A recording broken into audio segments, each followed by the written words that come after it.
Okay, we're rolling. I'm back in plenary session, video edition, joined by Professor Avi Loeb. Professor Loeb is a professor at Harvard University. He's a professor of astrophysics. He was the past and longest serving chair of the department. He's the author of a new book, which I've had the pleasure to read, Extraterrestrial by Avi Loeb. Professor Loeb, thank you so much for doing this. Thanks for having me. Oh boy, somebody tipped me off. They said, you know what, you're gonna like to listen to this podcast, and they gave me a link to you talking on a different show. And I listened, twice because everything you were saying resonated with me so deeply. Both I was fascinated by your topic of study and your way of approach, and also all of the things about the academy. But I wonder if we might just start with your topic of study first, because you're the author of this new book. It's called Extraterrestrial. It's a super interesting book, and it's based on an interstellar object that passed through our solar system. So I wonder if you might tell us how this object was detected, what were the unique characteristics of this object, and how you approached this as a scientist and thought broadly about all the things it could be. Right. So throughout my career, I worked on the way the universe started, the first stars, the first light. I worked on black holes. And I pretty much adapted the same approach to this object that we will discuss in a minute. And I just followed the evidence. There was no agenda behind my statements. And basically, this object looked extremely interesting. So this was the first object that we discovered close to Earth that came from outside the solar system. And it's sort of like finding an object from the street in your backyard. You can learn about what's going on the street without needing to visit. To get to the nearest star with chemical rockets of the type that we launched will take 50,000 years. So that's the time that elapsed since the first humans left Africa. It's not practical. Therefore, we better examine all the objects that come along. And this was the first one. And we didn't expect it. I wrote the first paper forecasting how many such rocks might come from outer space. And we forecasted that nothing will be found with the telescope in Hawaii that detected this object. Mm-hmm. And it was given the name Oumuamua, which means a scout in the Hawaiian language. And of course, at first, one would assume that it must be a rock of the type of objects we've seen within the solar system before. The only problem with that is it didn't look like a comet or an asteroid that we have seen before. It didn't have any cometary tail. The Spitzer Space Telescope looked very deeply around it and couldn't trace any carbon-based molecules, any dust, to very tight limits. And so it definitely was not a comet. And then astronomers assumed, well, maybe it's just a rock that doesn't evaporate, doesn't have any gas coming off it. And then as it was tumbling every 8 hours, the amount of light reflected from it changed by a factor of 10. Mm-hmm. And that implied that it has a very extreme shape. Mm-hmm. And the best fit to the variation in the light was that of a pancake-shaped object, disc-shaped, a flat object, which we've never seen before. And then, in addition, it exhibited an excess push away from the sun, in addition to the force of gravity that acted on it. And the only way to explain that, the force varied inversely with distance squared. And I could only think of the reflection of sunlight as the only additional force that can act on it, because there was no gas evaporating from it. Mm-hmm. In order for that to be effective, the object had to be very thin, sort of like a sail, except instead of reflecting wind, as you find on a boat, it reflects light. And I should say that in September 2020, just 7 months ago, there was another object that exhibited an excess push away from the sun by reflecting sunlight with no cometary tail. And it was discovered by the same telescope and ended up being a rocket booster that we launched into space in 1966. Mm-hmm. And we know that the walls of this rocket booster were very thin, therefore it had a lot of area for its mass, so it could be pushed by reflecting sunlight. So we know that we produced this object, therefore it's artificial. The question is, who produced Oumuamua? no, nature does not produce sails. That's fascinating. So, I mean, it sounds to me like the characteristics of this object that drew your attention was the arc it was traveling through the solar system was a unique arc, which suggested it was from interstellar origin. It is gaining speed beyond the forces of gravity that can be exerting on the object. And the third thing is the way it reflects light means it has an extreme shape, and that extreme shape means that in some dimensions it's very broad, and other dimensions it's very thin. It has to have some shape like that to have those properties. And you're basically saying these are the empirical observations. What are the hypotheses that best sate these empirical observations? And that is the work of a scientist. Exactly. Well, I was driven by the evidence that implied that it's nothing like we've seen before. And as a testimony to this fact, one can look at the other explanations that were proposed in the subsequent years after I made this assessment in a scientific paper. So the mainstream astronomers that attended to the anomalies, I mean, most of my colleagues just ignored the anomalies and said, we don't care so much about the details, business as usual. Mm-hmm. You know, there was actually a colloquium about this subject at Harvard. And when I left the room together with a colleague of mine that worked on rocks for decades, he said, this object is so weird, I wish it never existed. And to me, that illustrated the approach, the current sort of cultural climate in academia of basically trying to confirm your previous notions rather than being thrilled at the opportunity to discover something new. To me, it's actually an opportunity to learn. You know, when nature tells you something different than you expected, it's actually something to be excited about.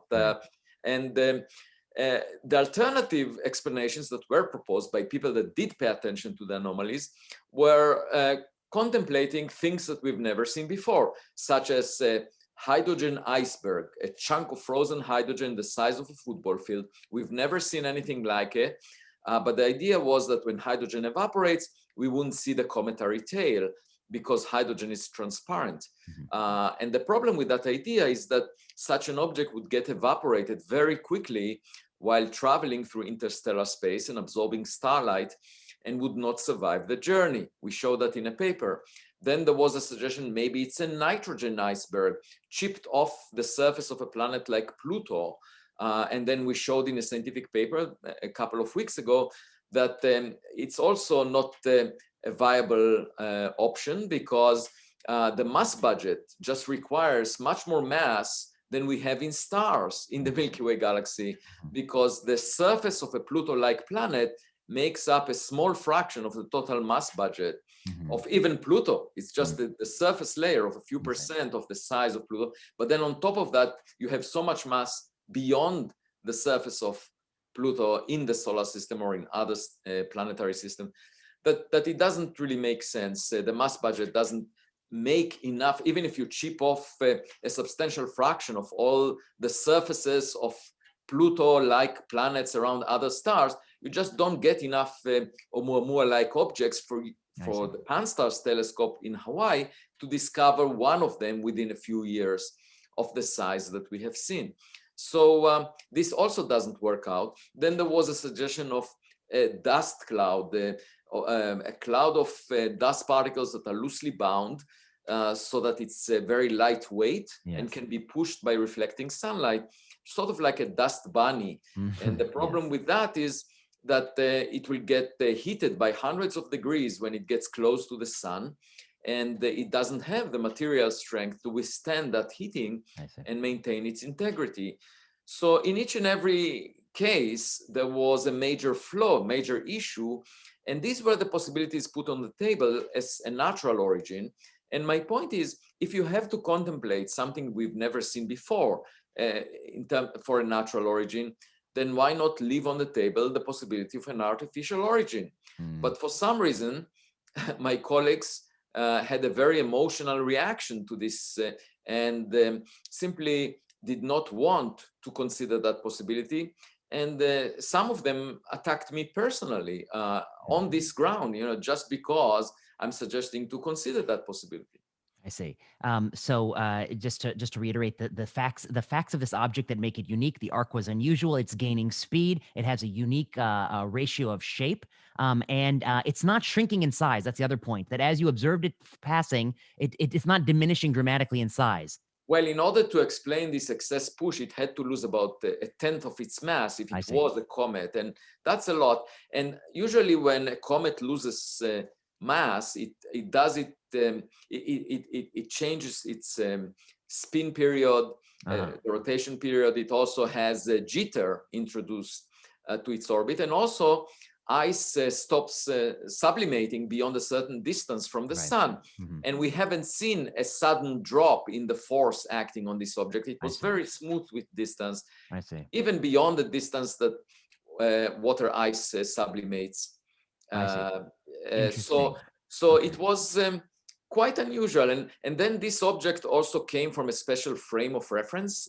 It's called the local standard of rest, which is the frame you get to when you average over the motions of all the stars in the vicinity of the sun, sort of like the local parking lot.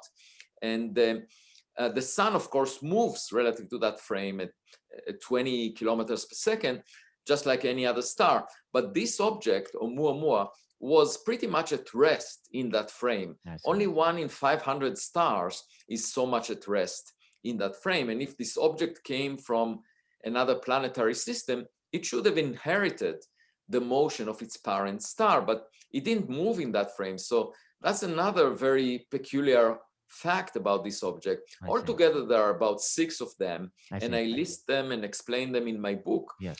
And if you assign a likelihood of 1% to each of them, and you multiply these probabilities, since there are 6 of them, you end up with 1 in a trillion likelihood that it's an object of the type that we envisioned before. Now, my point is, we, no matter what, whether it's artificial or natural, it's something new that we've never seen before. And therefore, getting more evidence, getting more data is essential. Because we will learn something about the nurseries that make such objects. And we will learn something new about nature, no matter what. And therefore, we should invest in trying to find more objects of the same, which we can. I mean, we found this one in a few years. We will find more in a few years. There will be a new telescope coming online, the Vera Rubin Observatory, much more sensitive than the Pan-STARRS telescope that discovered Oumuamua. Within less than 3 years, and it should be so sensitive that it could detect one Oumuamua-like object every month. And if we get an alert a year in advance before it approaches us, we can send a spacecraft equipped with a camera that will take a close-up photograph of that object, and by intercepting its orbit. And a picture is worth 1,000 words. Right. In my case, a picture is worth 66,000 words, the number of words in my book. I wouldn't need to write a book. That's well put. Yeah. I mean, I think that's one bucket of arguments, is that you have a bunch of empirical observations you're trying to explain, and that's science. That's just the basis of science. The other bucket of your analysis, I would say, is taking a sort of a broader and, as you put it, a humble view of the universe. In the long arc of universe history, we're in a relatively new star system, and yet we are increasingly learning that we are not unique, that there's a number of planets that this equidistant, this sweet spot distance from their own star, who have existed much longer. And if one starts to think about the probability that we are the only life form in the broad universe, and the only intelligent life form, one should have some humility to suggest that might not be the case. I wonder, why don't you walk us through that argument briefly? Yeah. Right. So my point is, our starting assumption should be that we are not privileged, we are not special, because whenever we thought that we're special, we were wrong. The ancient Greek philosopher Aristotle argued that we are at the center of the world, the center of the universe. He had a beautiful model of spheres centered on us. And for 1,000 years, people believed him because it flattered their ego. And it was a beautiful model, very sophisticated. Unfortunately, it's wrong, as shown by Copernicus and Galileo. The Earth moves around the sun. Now, the philosophers at the time of Galileo refused to look through his telescope and put him in house arrest. And all that did was to maintain their ignorance. Reality is whatever it is, doesn't care whether we ignore it. The Earth continues to move around the sun. In much the same spirit, we can decide to shut down the curtains on our windows, never look out and search for neighbors, cosmic neighbors, but they would still be there, irrespective of whether we find them or not. And my point is that scientific knowledge is always good because it allows you to plan your actions in a more informed fashion. And just keeping our ignorance is not a good idea. And science is all about finding more, through gathering of evidence, finding the truth rather than relying on our prejudice. And it doesn't need to be sophisticated. It doesn't need to be mathematically advanced. It doesn't need to involve fancy considerations. So it doesn't need to demonstrate that we are smart, and a lot of the scientific activity and academic activity is about demonstrating that you are smart, that you deserve honors, awards. But that's not what science is about. Science is about trying to understand the world. And, sometimes the world is simple. Sometimes it's not, it doesn't require complex math to figure it out. And we should find whatever it is. If Oumuamua is a technological relic, that's a simple idea. We sent out Voyager 1, Voyager 2, New Horizons into space. Most of the stars formed billions of years before the sun and could have had technological civilizations similar to ours.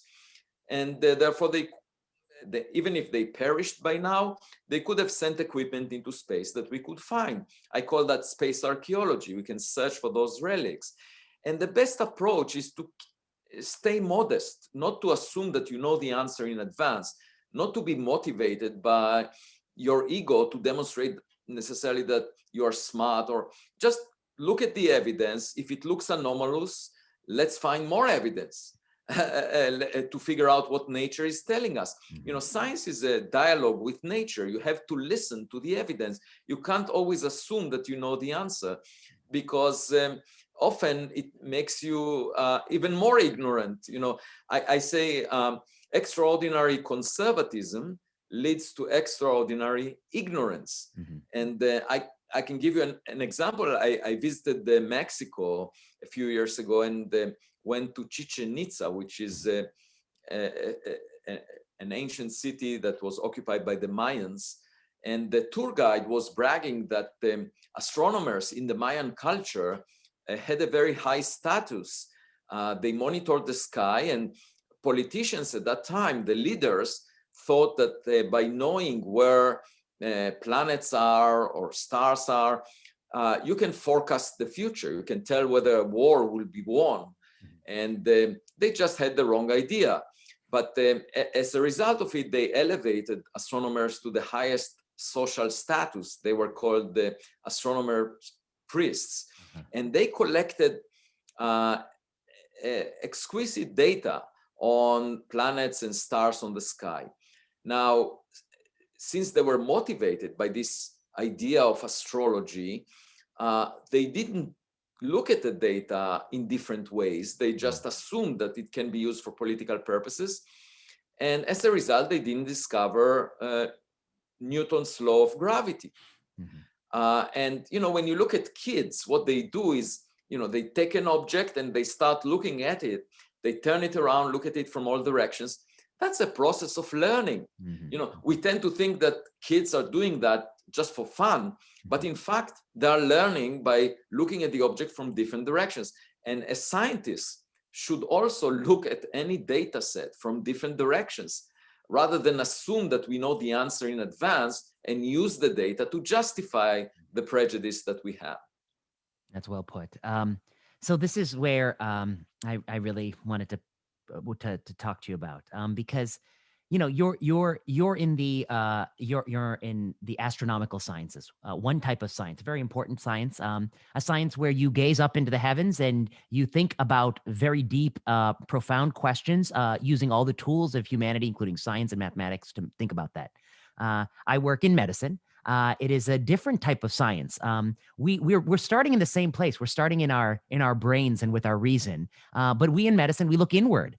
And looking inward is a beauty of its own, because the body is marvelously complex and we understand a lot of things, but there are lots of things we don't know.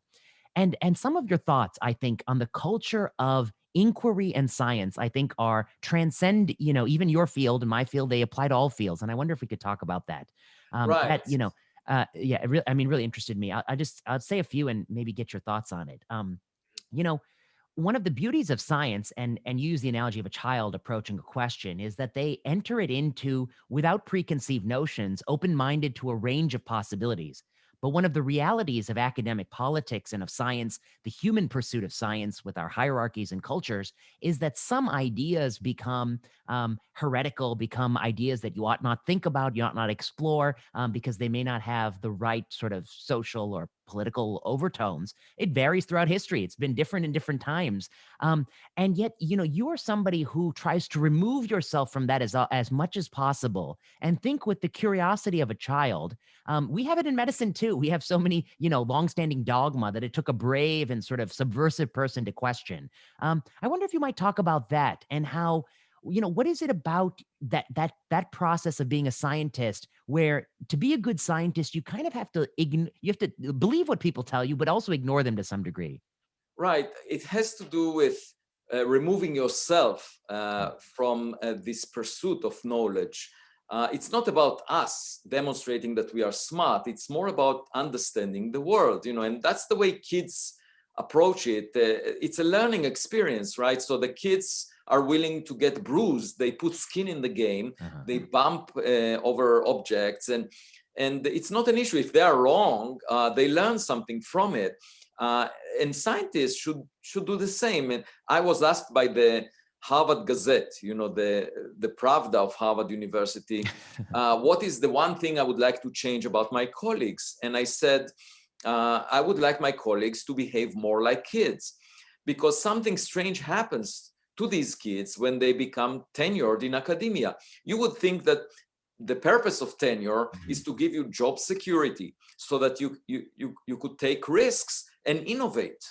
But instead, what happens after you get tenured very often is that you get attached to yourself, and you are in pursuit of honors, awards, recognition. You want to preserve an image of someone that doesn't make mistakes. And the way not to make mistakes is to repeat your mantras, to basically create an echo chamber around you with students and postdocs that repeat what you already found in the past without taking any risks. That's the safe place to be. Mhm. And then you can get awards and recognition for past work. Another approach, which is taken nowadays by theoretical physicists, is basically to do mathematical gymnastics that will never be tested. The viability of the ideas that they explore will never be tested by experiments. So as long as it's mathematically consistent, just like pure mathematics, then you can demonstrate that you are smart, claim that you are a physicist because you are dealing with some concept that may relate to reality, but at the same time, you are not being tested against experimental data, and then you will never be proven wrong. Albert Einstein, the most celebrated physicist of the last century, made 3 mistakes in the last decade of his career. He argued that gravitational waves do not exist, argued that black holes do not exist, and argued that quantum mechanics should not have spooky action at a distance. And all 3 claims were proven wrong by subsequent experiments. And all that this shows is that when you work at the frontiers, sometimes you make mistakes because you cannot really tell in advance which is the right path. And unless you're willing to make mistakes, you will not make discoveries. Unless you allow yourself to find wonderful things, you will never discover them. And there is an important lesson that we can learn from kids about that. Now, you may ask, why is it that in academia you have less innovation than you find in the private sector? After all, the private sector, the commercial sector, is really after profit. And academia is supposed to be non-profit. Mm-hmm. So how is it possible that if someone is after profit, it cultivates a culture of blue sky research? The answer is that sometimes blue sky research leads to major benefits. And even Albert Einstein's theory of gravity ended up producing the GPS systems that we have without the precision. Einstein designed it just to explore the universe. It ended up being necessary to get the precision we have in navigation systems. And he would never have forecasted that within a century. That's what will happen. Quantum mechanics ended up being extremely useful, even though originally it was quite hypothetical and not really connected to daily lives. What the commercial sector recognizes is taking risks is essential. You have to allow yourself to make mistakes, because if you go in a path that was not explored before and you end up making a discovery, it more than compensates for all the wrong paths that you took in other directions. And I think that should be the innovation culture that is encouraged in academia, but it's not. And you may ask yourself, how can we change it? Well, one way to change it is to have young people enter the halls of academia with a different approach. And that's the reason I wrote my book, to encourage the younger generation. Because, you know, when you look at the French Revolution, you wouldn't expect Marie Antoinette to embrace the principles of the French Revolution, because she benefited from the old system.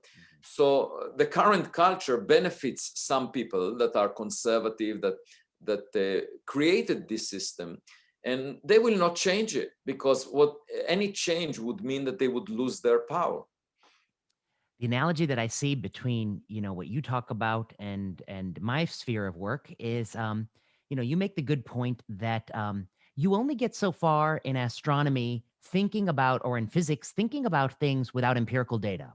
And in medicine, I always say you only get so far with theories about what benefits people without randomized prospective experiments. You know, so we do something different.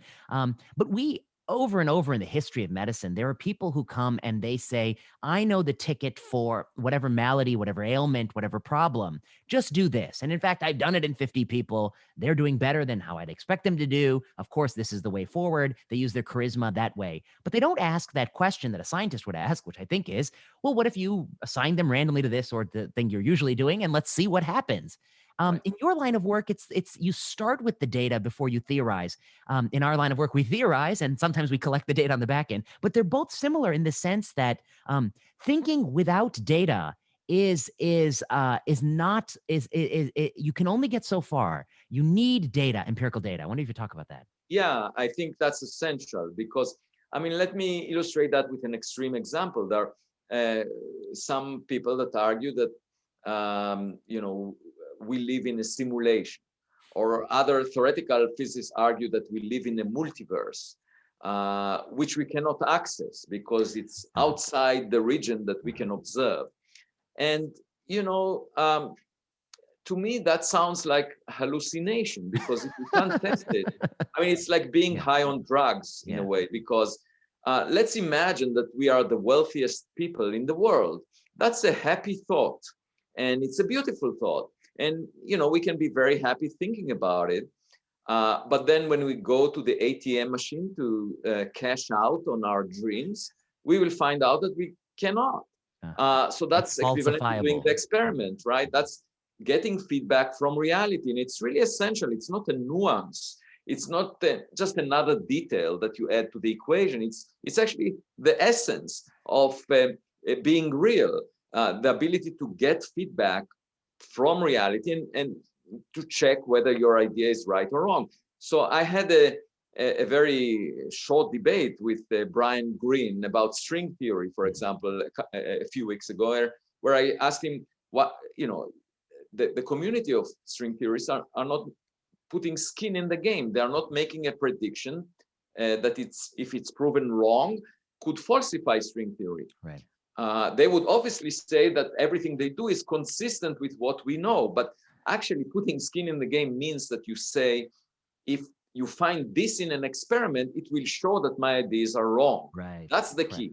Correct. And they don't do that. Right. And he said, well, you know, it's a long project. It's like building a Stradivarius. And my point is, if this project takes longer than your lifetime, then how would you ever know that you didn't waste your time working on that? Now, It could be a personal choice, but nevertheless, as scientists, we have to be responsible in some sense. If we claim that this research is part of physics, there needs to be some experimental test that would give us the confidence that we should dedicate our lives to this, because otherwise, how different is it from some philosophical questions like how many angels can sit on the tip of a pin, or Yes.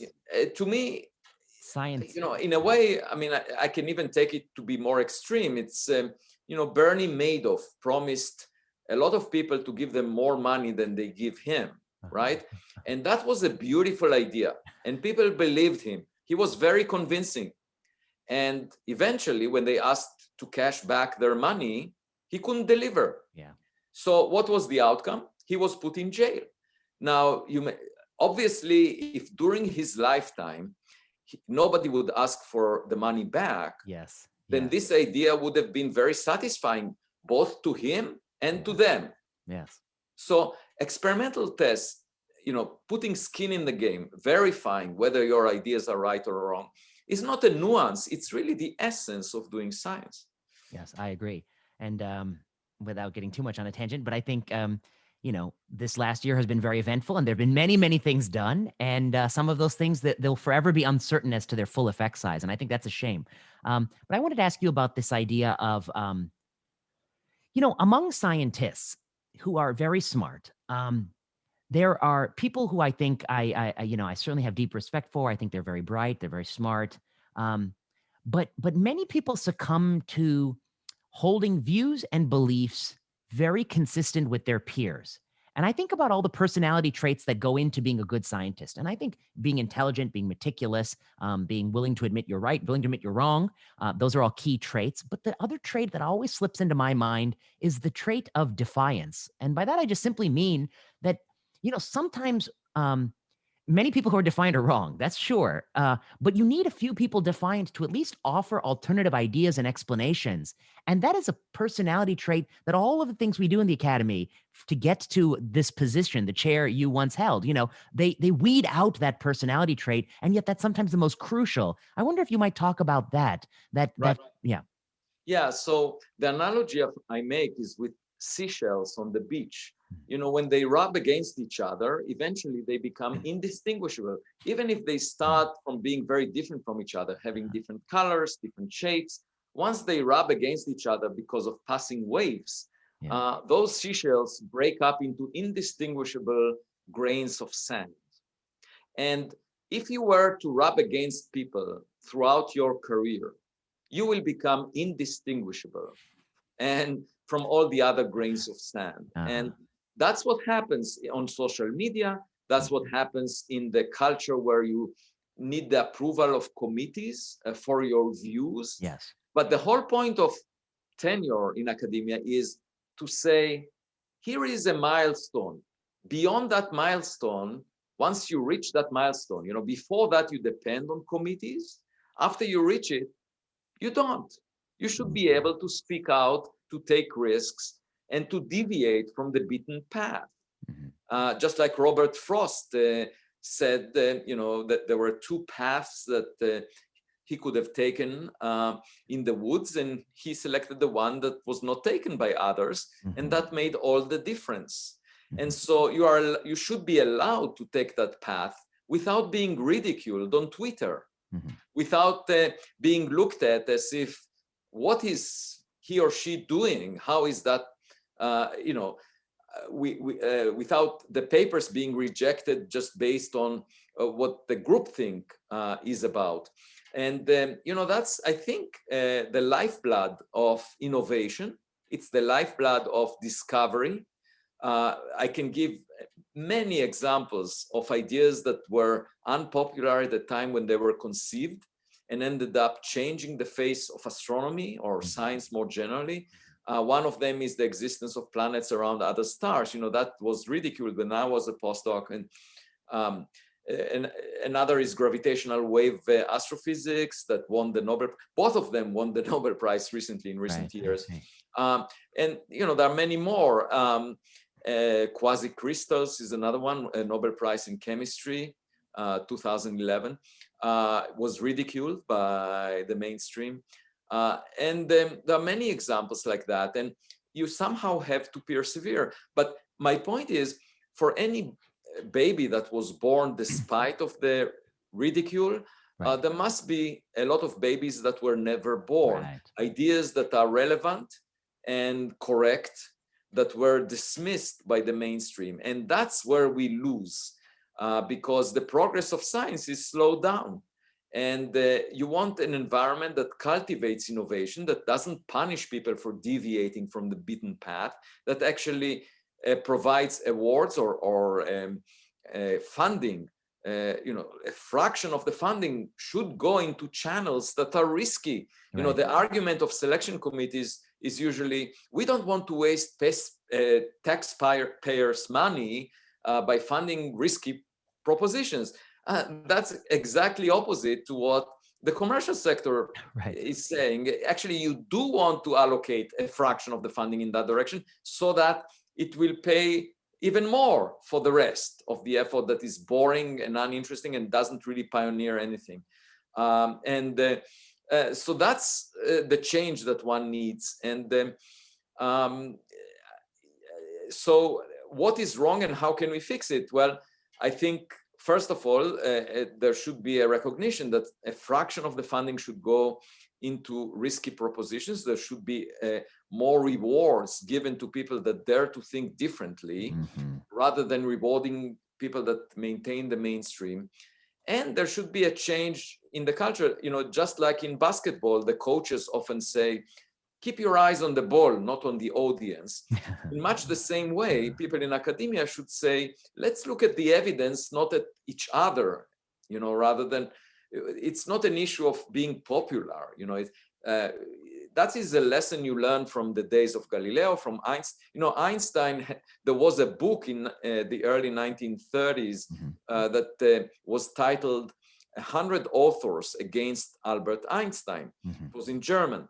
And Einstein was asked about it, and he said, well, if there's anything wrong with my theory of relativity, one author would be sufficient. It's not about a group thing.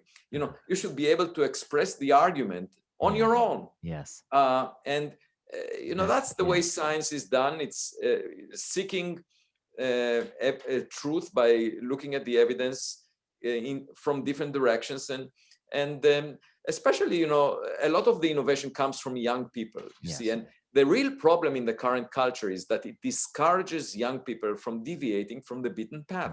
So I wrote this book. I get lots of emails from young people that say to me, I truly believe in what you're saying and I agree with you, but I'm afraid to speak out because of the consequences for my career.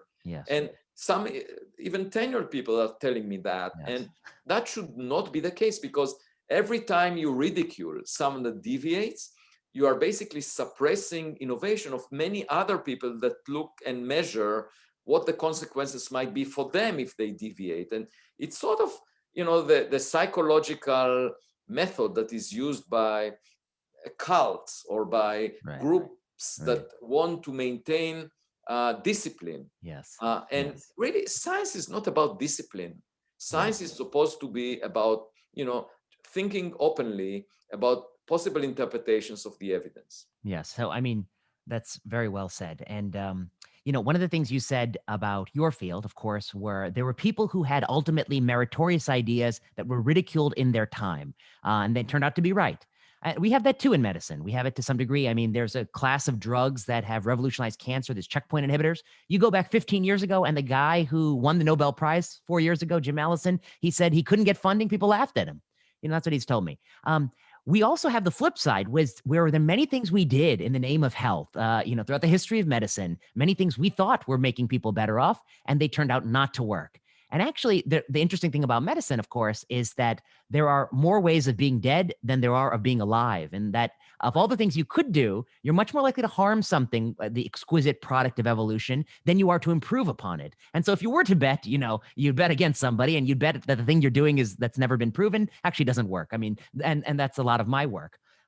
You talk about something that I think is really interesting to me, which is this idea that it is a psychological tactic to ridicule, to attack, to shame. I guess I want to come to that in a second, but I guess I want to say that, one thing that I think is very interesting about your book is there is an unspoken wall in your field, I would imagine, and I think in society, that of all the things you're free to think about, the idea that there's another civilization at some point in the universe that was capable of producing intelligent things and designing objects, that's a taboo thing you can't think about. There are many such taboos in biomedicine. We're facing. I mean, I don't know the answer to this question. It's not a question I'm very interested in. But one question was, where's the origin of the virus? Is it a lab leak or is it a naturally occurring virus? And I think, if you're perfectly honest, actually, there to some degree, it might be indistinguishable. There's no perfect gold standard test to separate the two. You can sequence the virus, but if it was a natural virus in a lab that leaked, it would be no difference. But I mean, but it has a huge implications for policy, because exactly. if you realize that Yes. it came from the lab, then Yes. You need to devise a policy that it will never happen again. Exactly. That's And I think extremely important. Yeah, no, but I think that's spot on, and that's also why having the mental taboo that you can't even think about it is potentially problematic, because it will prevent you from potentially useful policy solutions. Right. But my hope is that if there is enough data collected about what really happened, that it will be figured out, because there are two aspects to it, as we just mentioned, the policy aspect of how to respond to it and prevent it from happening in the future. But there is also the question of if this virus behaved differently than a natural virus, then the risk factor could be greater, because maybe it mutates in a different way than a naturally occurring virus, and it behaves differently. So the long-term implications could be quite different. It's like getting a genie out of the bottle. If you produce it artificially, it could have properties that nature never realized before. That wouldn't have survived selection pressures. Yeah. I had Francois Below, who was the director of the University College London Genomics Institute and does infectious disease genomics, and he talked about some of this stuff in a prior episode. But I mean, I think you're right. I mean, more than the thing. I mean, your point is clear, which is that the question, although taboo, has implications, and if it has implications, it ought not be taboo. I mean, I think that's the point. And in your question too, this object did pass through for a brief period of time. Where it came from has different implications. And if we put our heads in the sand, we'll never know where it came from. And if we're not asked a question, we'll never know where it came from. Similarly, there have been a number of policy responses to this pandemic that are naturally disputed, because in the history of human civilization, we've never done these sorts of policy responses. And so, I once saw somebody who said, I never would have expected that professors at Oxford, Harvard, and Stanford would have disagreed with this policy response. And I said, that's the opposite of what you would have expected, because if you do something unprecedented, it is natural that smart people will disagree. Inherently, it's unprecedented. Well, I think it's a self-inflicted wound on behalf of the scientists, because they try to portray an image where they usually have a consensus about the answer, and that's when they speak to the public. But in fact, it's the opposite. Most of the time, we disagree with each other because there is not enough evidence to give us a conclusive interpretation of the data. And I think it should be made visible to the public that it's work in progress most of the time, that there are multiple interpretations because the evidence is not strong enough. And we work together to try and figure out what is the correct explanation, rather than waiting until we have agreement among us and only then coming out in a press conference that pretty much looks like lectures in a class and telling the public what to do. I do think that transparency is extremely important for gaining the confidence of the public. Science is not an occupation of the elite. It's actually a way of life. That's the way we think about any problem in our life. Based on the evidence, we can reach conclusions. Sometimes the evidence is not good enough, so we can't really figure out what the reason was. But science is a way of life, and it should have the public's trust. Because most of the time we don't know the answer, but every now and then when we have enough evidence, the public should believe it. The other thing about science that I wanted to really emphasize is it's based on cooperation and working together towards understanding what is going on. And if it's different from politics, where sometimes you have one nation wanting to feel superior relative to another nation. and therefore not revealing all the information. So in the case of the virus, it was obvious that, if scientists were allowed to go to Wuhan early on, then we could have developed the vaccine earlier. And, if we work together, science is an infinite sum game. That's the way I phrase it. In economics, you have a finite sum game, a zero sum game, where if someone gains, another person loses. Science is an infinite sum game where if you gain some knowledge, everyone benefits. Yes. So it's to the advantage of all of us to gain knowledge. You're spot on. And I think, to push on this point a little bit is that, I think the media has a challenging position. They've been in the position before where they have felt as if for scientific debate, perhaps about the climate or something, they felt like they gave too much airing to both sides. And in the future going forward, they don't want to do that again. So they want to make sure they're on the right side. The problem is, as you say, we often don't know the right side. And so this pandemic, there was a number of instances where there's a professor at Oxford and there's a randomized controlled trial of wearing a cloth mask done in Denmark. And this professor of Oxford, he interprets the data in one strongly negative way, that it was a negative study. I mean, it is in fact a negative study, but we can debate. There are many other professors who have a number of reasons why it's a negative study and that they want to interpret it their own way. I'm fine with them. Let's have it out. Let's have it in both interpretations. Okay, but they have sought out the social media people. They sought out Facebook and Twitter, and Facebook goes and with a big rubber stamp, they say the guy from Oxford, he is false and misleading. They stamp it. And that to me is a threat to science. When you start to let the vagaries of social media companies tell professors what they're free to talk about and free to think about, even in an exigent circumstances like the pandemic, it is a threat to what I think we all agree on more than anything, which is the need for these ideas to come into conflict with each other and to talk it out and see what's right. I completely agree. The truth is not decided by how many likes it gets on Twitter. It's decided by evidence. And in the scientific process is all about analyzing evidence and eventually reaching a conclusion when you have enough evidence, not when you have enough likes on Twitter. That's... I'm very grateful for my wife that asked me not to have any social media account when we got married, because that keeps me true to myself and being guided by my inner compass rather than being influenced by what other people say. And I think it's really important to be guided just by the evidence. Keep your eyes on the ball, because very often people have an agenda. It could be political, it could be related to the group they belong to, and you want to avoid those. And because, as we discussed before, if you have an agenda, you often do not want to see the evidence because you think you know the answer in advance. And that is a threat to the way science is done. And a debate, a dialogue is completely healthy in the context of finding the truth. In fact, Socrates invented this method of asking questions and trying to figure out the nature of things by a dialogue.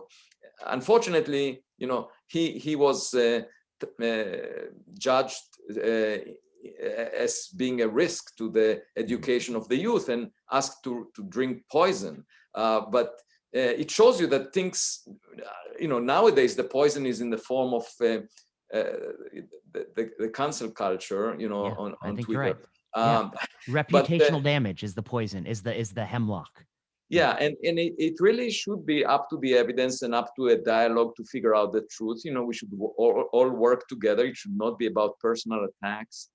I think we should somehow distance ourselves from these likes on social media and pay attention to the evidence, the way science was done before social media was invented.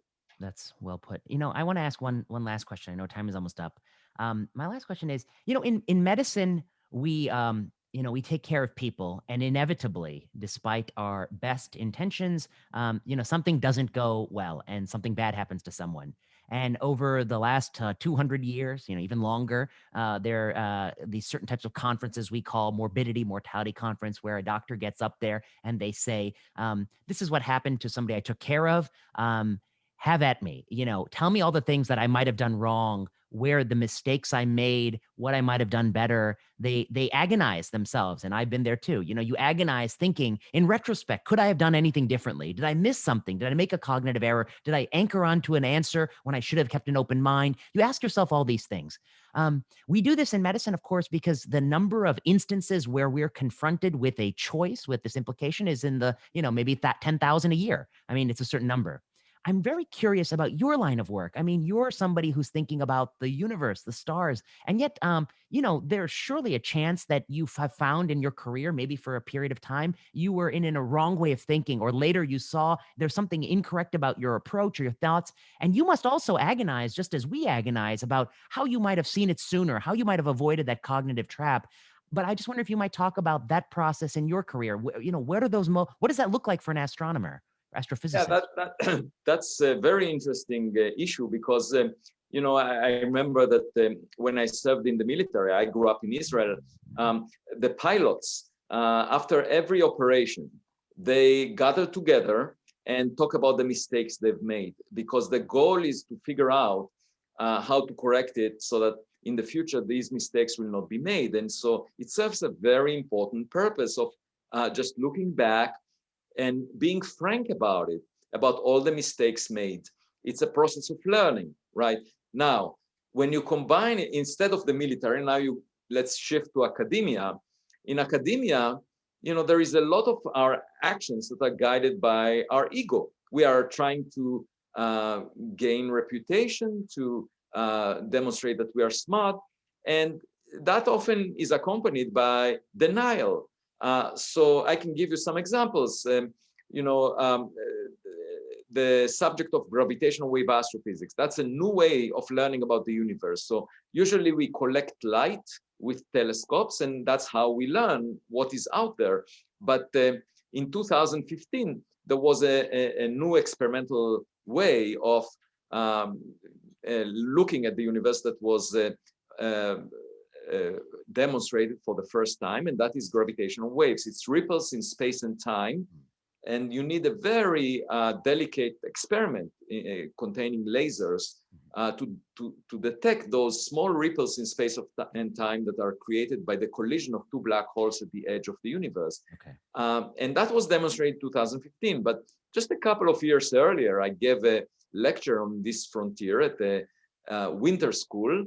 And one of the other lecturers, a relatively young person, 20 years younger than me, stood up 10 minutes into my lecture and said, "Why are you wasting the time of these young people on this subject that will never be important in their careers?" And that shows you how short-sighted people are. And this experiment was ridiculed by the mainstream of astronomy for many decades, actually.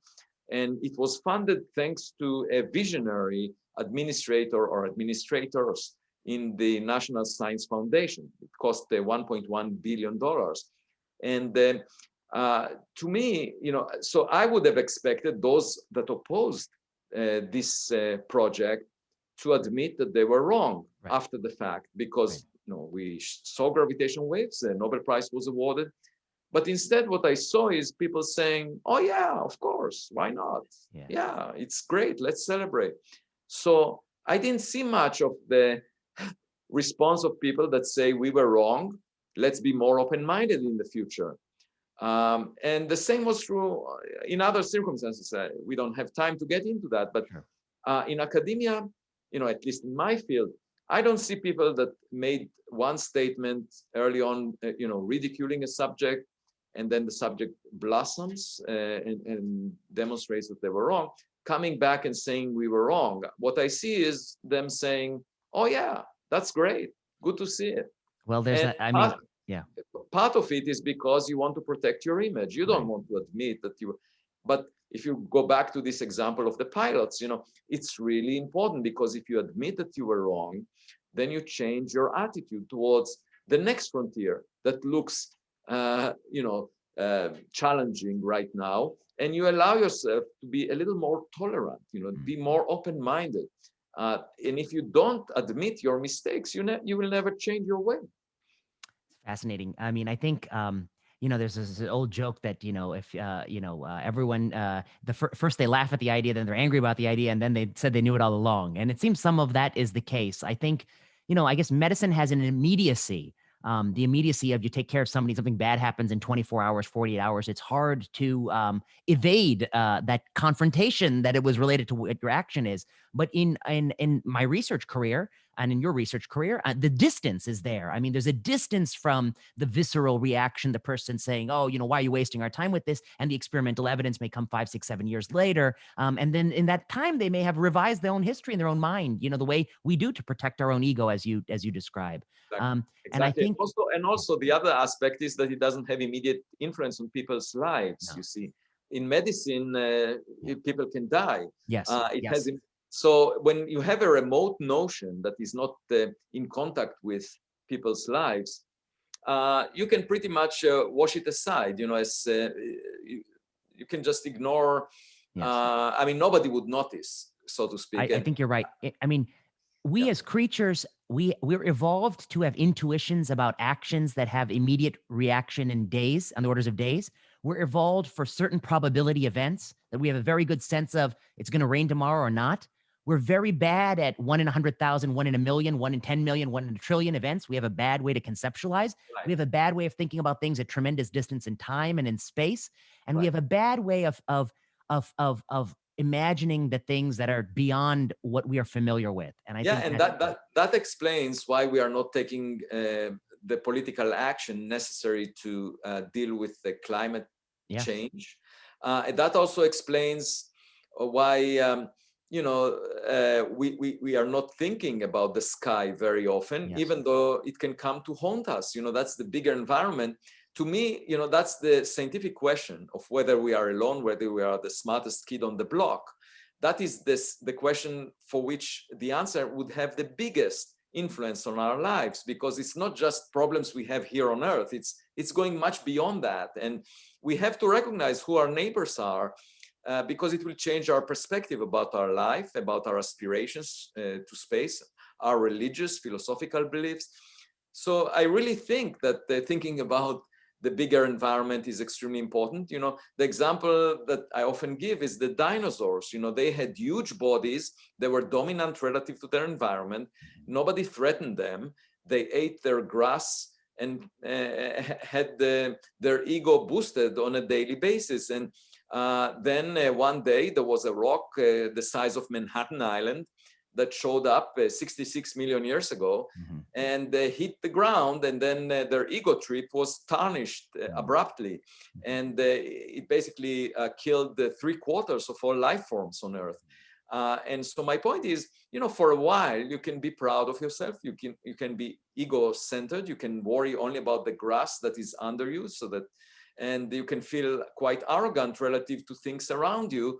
But if you are not aware of the bigger environment, it will come to haunt you. It's just like someone that is deciding to stay home, not worry about what happens in the world, and getting the food from the front door delivered. But then guess what? What happens in Wuhan would affect your front door as well. So if you don't know about it, you wouldn't behave properly. Avi Loeb, thank you so much for your time. I think people will enjoy your book. It is, of course, a reflection on what might be out there in the universe, but it's also a reflection, I think, and what I find most meaningful to me, in my, in my work, a reflection on what it means to be a scientist and what it means to do science at this time. And I think people should check it out. It's a very interesting book. Professor Loeb, thank you so much for this time. Thank you for having me.